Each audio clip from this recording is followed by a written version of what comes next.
Have you ever tried putting together flat pack furniture without using the instructions? If it's a no, well, me neither, partly because I've heard all too many classic #fail stories of that, and partly just because I'm a bit too much of a rule follower for that. But I do remember as a kid kind of challenging myself once to put together a Lego model just from the picture on the box without the instructions. It was a pirate ship, and me and my sister had made it plenty of times before with the step-by-step instructions. Did I manage it? Well, eventually, kind of. It wasn't perfect, but it was pretty good. Let's say it was a B grade pirate ship, but it also took a lot longer, of course. Quite a few false starts and a few episodes of taking bits back apart and redoing sections where I'd used a little part that I then realized I needed somewhere else.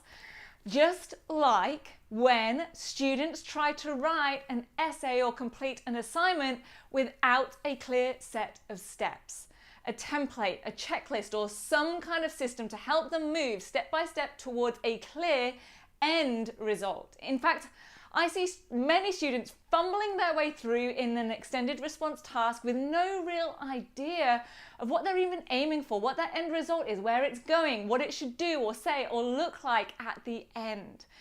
They're working without even having the picture of the pirate ship from the box, let alone having any instructions for all the pieces. So to take this a step further, let's call that picture of the finished model, the finished Lego model, the A grade exemplar, or the model response. Now, sometimes students will be shown a model response for a similar task or question by teachers, and when it comes to exams, these are also printed in retrospectives and marking guides. And they can be really helpful for sure.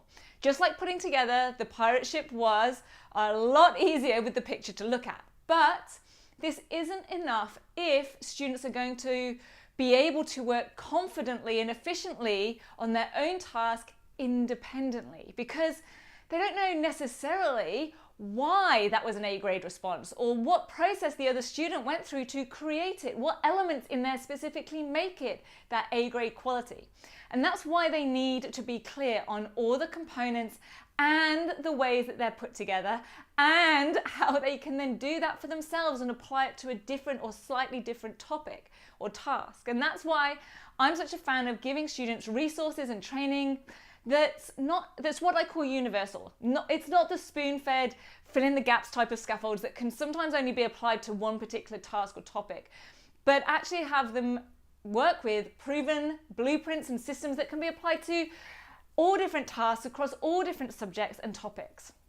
Like a checklist and system that can be used to proofread any piece of writing effectively, a template that can be used to construct a response to any type of evaluation level essay, for example, proven steps to brainstorming and then selecting an A grade idea or topic for any open-ended task, so that students aren't just haphazardly trying to piece together whatever knowledge they have and aren't ending up redoing or redrafting or re-editing multiple times before they come out with a decent final product.